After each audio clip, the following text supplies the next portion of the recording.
Threaten my friend with revenge porn? I'll ruin your whole damn life. My very good friend made some slightly dumb mistakes and sent some pictures to someone that she reasonably thought she could trust, but not knowing much more than his first name, his screen name, and roughly where he lived and the type of work he did. He is not in our country but had indicated that he would be traveling for work to near us shortly, and they had made some plans to meet. And when she got some red flags and backed out, the dude threatened to publish these pictures online. I am, incidentally, an attorney.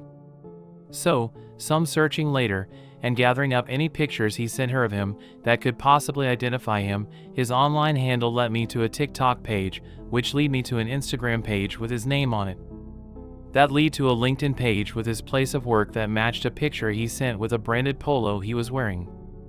Some more search got me the email of the CEO, VP of HR, Operations Manager, and Public Relations Manager. I just fired off an email on behalf of my client of the screenshots of him threatening revenge porn, snippets of the conversation showing the username while he sent that exact picture of him wearing his company's branded apparel, links to how I know it's him, along with pictures he sent her of his motorcycle with the license plate showing, as further proof it is him. I also included screenshots of him discussing a workplace incident that were time-stamped, along with pieces of dialogue discussing how he had sex with an ex at his place of work, and discussing plans to have sex with her in his office as well. I also included a picture he sent her showing his work laptop with his entire Outlook calendar, along with proprietary information, which he sent to prove he was busy, along with other pictures he took of his workplace with non-consenting employees. I further informed his employer that I will be forwarding all this information to law enforcement, and since he had indicated that he would be traveling to the United States soon, will also forward this to the local office of the Federal Bureau of Investigation as, since my client is a U.S. citizen on U.S. soil, these threats constituted a federal crime. So that should they continue with his employment, and continue with their plans to send him to the United States for work, I will ensure, on behalf of my client, that federal law enforcement is waiting for him on arrival. Which I will do, as one of the assistant U.S. attorneys for this region is a law school buddy of mine. Since I have his license plate hashtag, I know where he lives, and will be contacting his local authorities tomorrow. You dumb motherfucker, thinking you were hiding around anonymity, thinking you could threaten my friend? It took me 45 minutes to destroy your life. Update, next day. Barely 12 hours later. Before I get into the update though, I want to clarify a few things from my original post, primarily about the contact to the employer and why. Some questioned its truthfulness. While the entire story is true, some details were omitted for various reasons. There was more I had in our possession that did positively identify this individual. So, would a lawyer contact his employer, like some stated would not be done? Depends. I did not do what I did on behalf of a client who retained me. I did it as a friend to help a friend. And as her friend who is also a labor and employment law attorney, I knew exactly how to squeeze this. And here's the thing. I was absolutely aware, from the onset, that the revenge porn threat would go nowhere with his employer. Even if I could clearly lay out how the person with this screen name was in fact this person who works at this company, all we had are screenshots. If it was just the revenge porn threat, any employer would go, well, thank you for bringing it to our attention, but even if we accept our employee uses this screen name, and we neither confirm nor deny anyone of that name works here, we have no provenance on this. This is just an alleged screenshot of an alleged conversation that could be easily edited and manipulated. Please feel free to pursue this with local authorities, and rest assured, should we be asked to, we will cooperate fully with any law enforcement inquiry, but we have no further comment at this time. And I know that's what they would say, because that's exactly what I would say.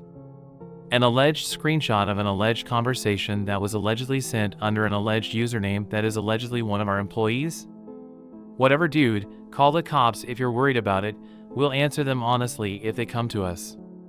The issue wasn't the revenge porn threat. It was the picture of the contents of the work laptop. Because that can't be faked. There's no way for her or me to create a false image of the actual proprietary information on his work computer unless he sent it. There's no way for me or her to have possession of images taken of his coworkers without their consent unless he sent them. The proof here wasn't that this person broke the law. It's that he sent pictures of company employees and property which would absolutely be verifiable by their IT department that yes, this is absolutely his laptop. That's what would get him fired. So I advised my friend not to block him, to sit back and wait and not respond to anything but let him dig himself in deeper. And respond he did. Update, same post, 1 hour later. He's been fired. So, with now definitive proof that the individual in the online conversation is in fact this person, we'll forward it all to the local authorities in his country, along with his license plate number. They're more than capable of getting his home address. Boyfriend is worried about his girlfriend's new behavior. I, 20M, am visiting my girlfriend, 19F, for spring break. This is the first time I have visited here this year as we both go to colleges that are across the country from each other.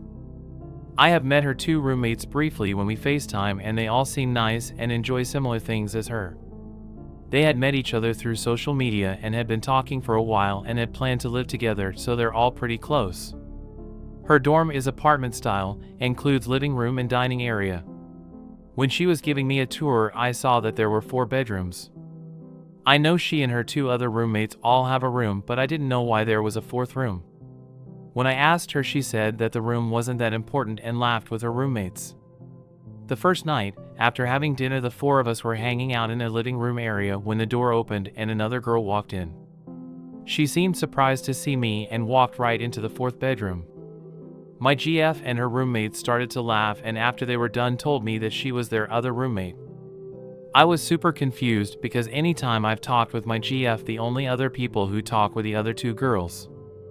My GF even sent pictures of the bathrooms, living room, and kitchen after the 3 of them decorated it for themselves.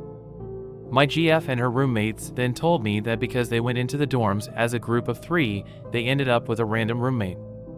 The entire time, they never said her name and just called her random roommate while laughing. At one point, the girl came out to fill her water bottle and my GF and the other 2 stopped mid-conversation and stared like a hawk at her until she went back into her room. After she did, they resumed talking and laughing. The girl didn't come out for the rest of the night. Before we went to bed, I asked my GF more about her other roommate and why they all act like that. At first she was confused, but then said that the girl is really nice, she's just not like them. She said that in the beginning of the year, the girl was really talkative towards them and friendly, but the other 2 girls did some stuff and now she just goes to her room all the time. She said that she says hi to her sometimes when she's getting ready for class, but that's it. She said that she was just different from them and not all roommates have to get along.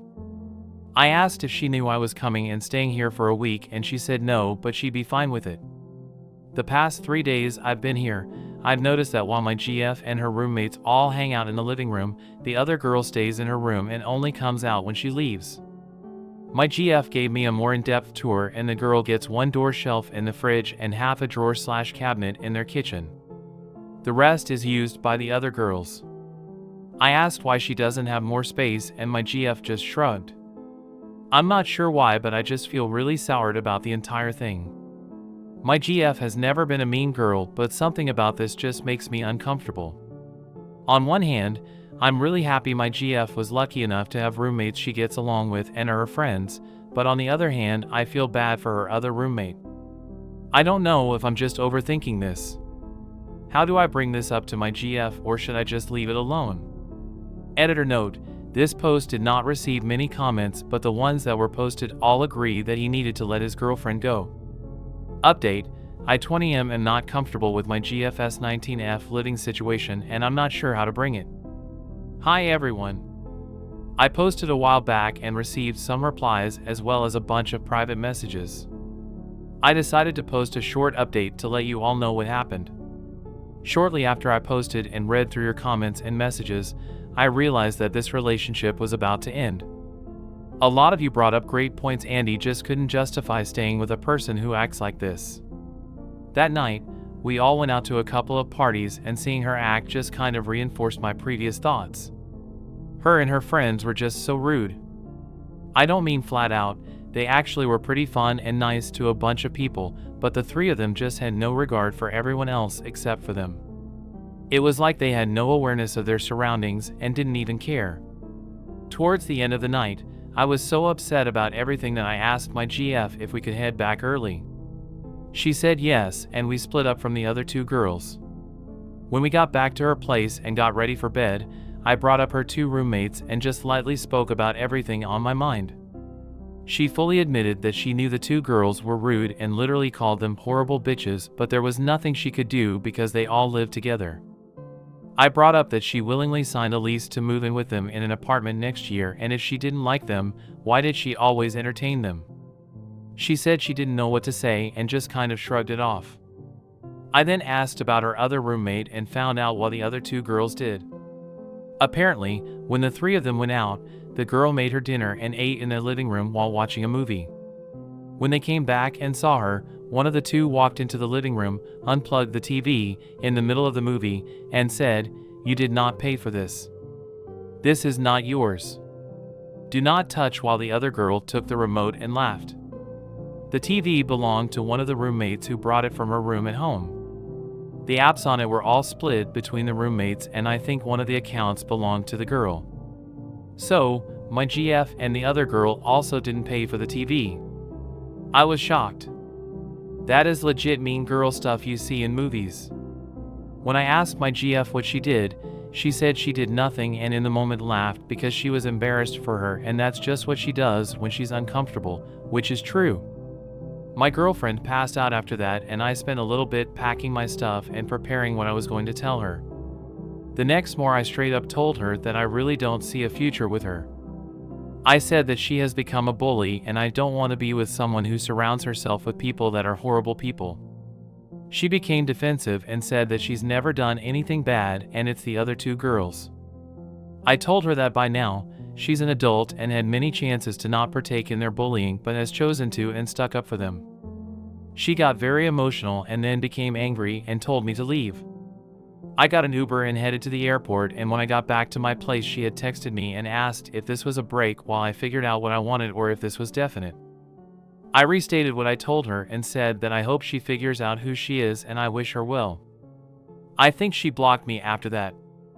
I haven't heard from her since.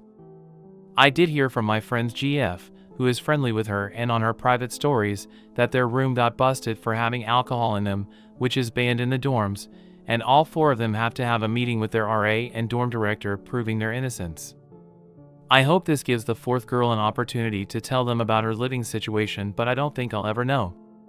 Anyways, thanks for all the advice that I revise. I know it wasn't much, but I defiantly appreciate it.